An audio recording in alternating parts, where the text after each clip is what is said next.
tous. Bon, j'espère que tout le monde a une chaise. Il y en a encore là-bas. Hein. Je pense qu'il y a quelqu'un qui est debout là. Soit vous vous déplacez ou vous faites avec une chaise. Voilà. Merci à tous d'être venus pour cette soirée où on va parler de 6e République. Donc, on va présenter tout à l'heure Charles Girard. Donc, merci à tous d'être venus. Bon, j'ai repéré quelques élus de communes avoisinantes. Bon, on a des amis de différents endroits. Hein. Certains qui viennent de loin, parce que je l'ai repéré, qui viennent de Nancy, de Metz ou de Thionville. Donc, merci à tous. Donc voilà, je vais passer la parole à M. Ditch, qui est le maire de Briey, qui nous accueille donc de façon républicaine dans cette salle, dans ces salons de la mairie de Briey, dans cette belle salle. On aime bien.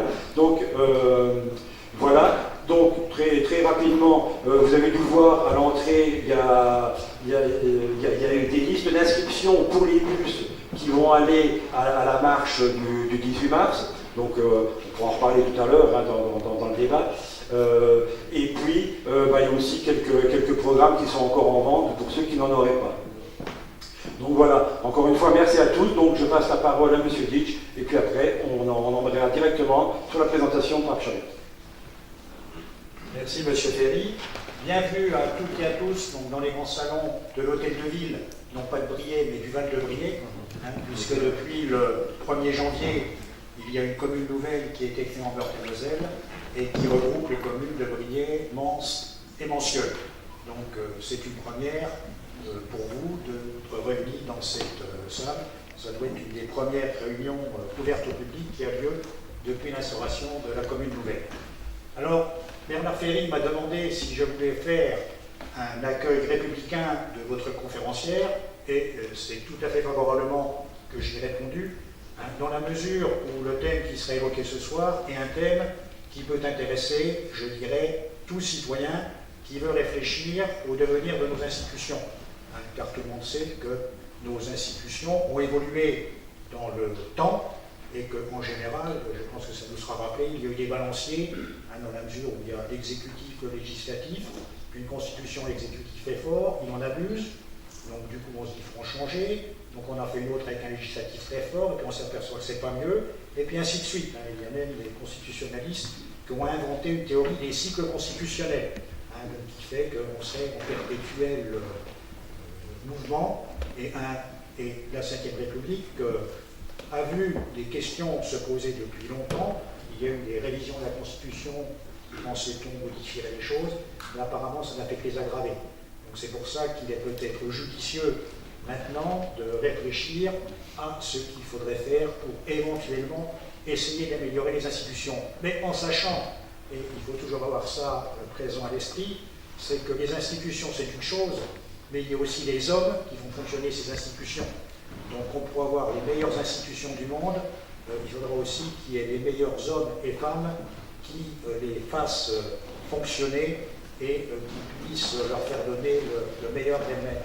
Donc, je dirais, c'est pour ça que non seulement je suis là ce soir pour vous accueillir, mais aussi pour, je dirais, capter ce qui se dit et en apprendre, puisque, comme Charlotte Girard, j'ai été aussi maître de conférence de droit public dans une vie antérieure, donc cela va sûrement me rappeler des souvenirs et voir si ce que je racontais maintenant aux étudiants pour l'avenir, eh bien, se conforte avec les propos que vous allez tenir.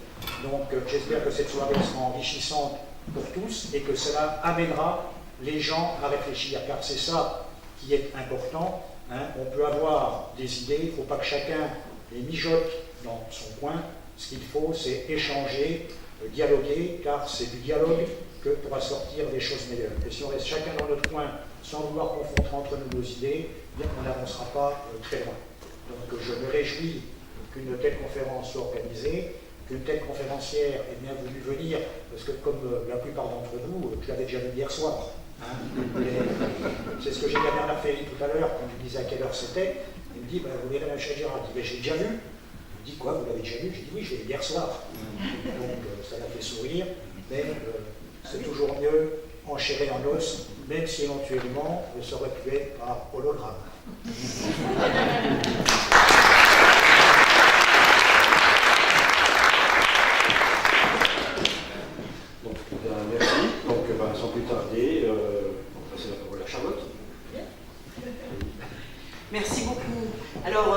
je voulais vous remercier tous qui êtes là et vous êtes très nombreux. Vraiment, je suis très impressionnée, mais j'allais dire, je suis impressionnée à chaque fois que je vais dans une réunion publique de la France Insoumise en ce moment, c'est-à-dire que ça déborde. Voilà, ça déborde partout à chaque fois et on mesure comme ça finalement l'appétit qu'il y a d'entendre, d'apprendre, de comprendre et de discuter, de débattre encore et toujours. Donc ça, c'est vraiment une nouvelle fois un signe de ce que cette campagne est extrêmement dynamique, et dynamique parce que nous permettons que ce genre de discussion, de débat puisse se tenir.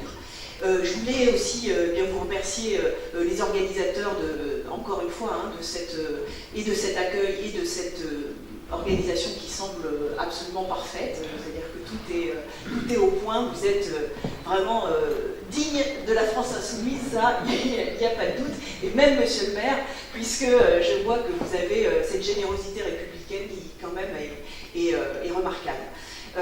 Alors je voulais, cela dit, rebondir sur ce que vous avez dit de moi, et y compris du fait que j'étais maître de conférence de droit public.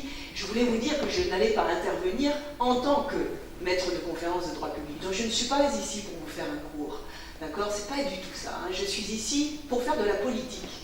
Et quand j'interviens devant des étudiants, je ne fais pas de politique au sens où on l'entend, je ne fais pas de meeting, je ne cherche pas à les subjuguer, et d'ailleurs je ne cherche pas non plus à vous subjuguer.